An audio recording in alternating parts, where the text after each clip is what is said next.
एक रात मानसेरा के एक गेस्ट हाउस में मैं अकेली कमरे में सोने के लिए गई, क्योंकि मेरी शूट चल रही थी। सारा दिन बहुत थकावट थी, सुबह से उठे हुए थे, खाने पीने का कोई निज़ाम सही था नहीं। तो जब बहुत ज़्यादा आप थके हुए होते हैं ना, आपको सिर्फ अपना कमरा, बिस्तर और एक अच्छा सा शावर चाहिए होता है, और आप फ़ौरन रिलैक्स होके कोई गर्म चाय या गर्म दूध पी के सोने की तरफ रवा दवा होते हैं। उसी तरह उस गेस्ट हाउस में कैसा है कैसा नहीं है, मुझे सिर्फ मेरे बिस्तर, चादर, रज़ाई से मतलब थी। ठंड भी थी।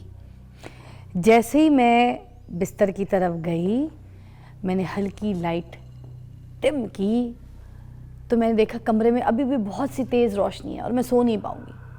फिर मुझे लगा कि मैं वॉशरूम की लाइट जला के तो हल्का सा दरवाज़ा खुला छोड़ के और बाकी कमरे की लाइट बंद कर दूँ, तो ताकि आंखों में चिट्टे वाले बल्ब होते हैं ना, वो चुभे ना, मुझे तकलीफ़ ना दे और मैं नींद पूरी कर लूँगी। मुझे सुबह नेक्स्ट डे दोबारा ट्रैवल करके किसी और शहर जाना था।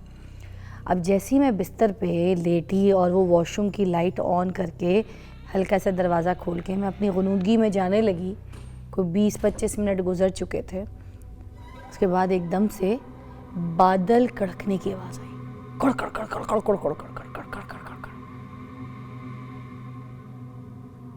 मैं अकेले में बहुत डरती हूँ, स्पेशली तब जब मैं बिल्कुल अकेली हूँ, फराल भी साथ ना हो, मेरे घर वाले कोई भी मेरे साथ ना हो। और वहाँ पर सिग्नल्स इतने अच्छे नहीं आ रहे थे कि मैं अपनी टीम को या किसी को कांटेक्ट कर सकूँ। मैंने एकदम से हल्की सी चादर हटाई और मैंने देखा खिड़की की तरफ। वो जो कर्टन्स थे उसके ऊपर ऐसे बादल खड़खड़ खड़खड़ खड़खड़ खड़खड़, बिजली चमक रही थी तेजी से और मुझे खौफजदा कर रही थी। कभी आवाज़ बहुत जोर से, जैसे कोई धमाका बादलों में हो जाए, वैसे बादल गरज रहे थे। मैंने कहा बारिश है, बादल है। फिर एकदम से उस दरख्त पे मैंने अपनी निगाहें रखी जहाँ पर दरख्त के आगे पर्दा डला हुआ था। वो एक खिड़की थी, उसमें से जो दरख्त का शेडो था पर्दे के ऊपर, वो ऐसे ऐसे हिल रहा था, ऐसे ऐसे हिल रहा था। तो दरख्त के पत्ते, उस दरख्त के साए पूरे मेरे बेड के ऊपर आ रहे थे, आस्ता आस्ता आस्ता आस्ता आस्ता डीप होते जा रहे थे। मेरी पूरी रज़ाई के ऊपर उस दरख्त के पत्ते ऐसे ऐसे ऐसे, जैसे कपड़ों पे प्रिंट छप जाता है वैसे। मैं और घबराने लगी। मैंने शुक्र किया कि मैंने वो वॉशरूम की लाइट खुली छोड़ दी। अगर वो नहीं छोड़ती तो मुझे ये कमरे में बिल्कुल अंधेरा पता नहीं किस तरफ ले जाता। मैं बहुत खौफजदा हो गई। एकदम से मुझे आवाज़ आई,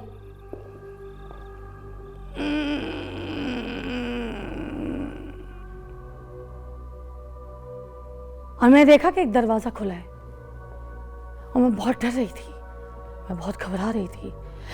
मैंने एकदम से चादर अपने मुंह पे ले ली और चादर के अंदर भी मैंने आंखें खोलकर इधर उधर देखने की कोशिश की, मगर अंधेरा था। फिर मैंने कोशिश की, मैंने हल्की सी चादर को ऐसे अपने नाक तक किया तो सामने देखा मेरी टीम का बंदा मुझे खड़े होके कहने लगा, बाजी शूट कैंसिल है, सुबह आप देर तक सो जाइएगा। और फिर बाहर जाके सब लोग चीख चीख के बोल रहे थे, बाजी डर गई, बाजी डर गई, बाजी डर गई। खैर, ये सबके साथ होता है।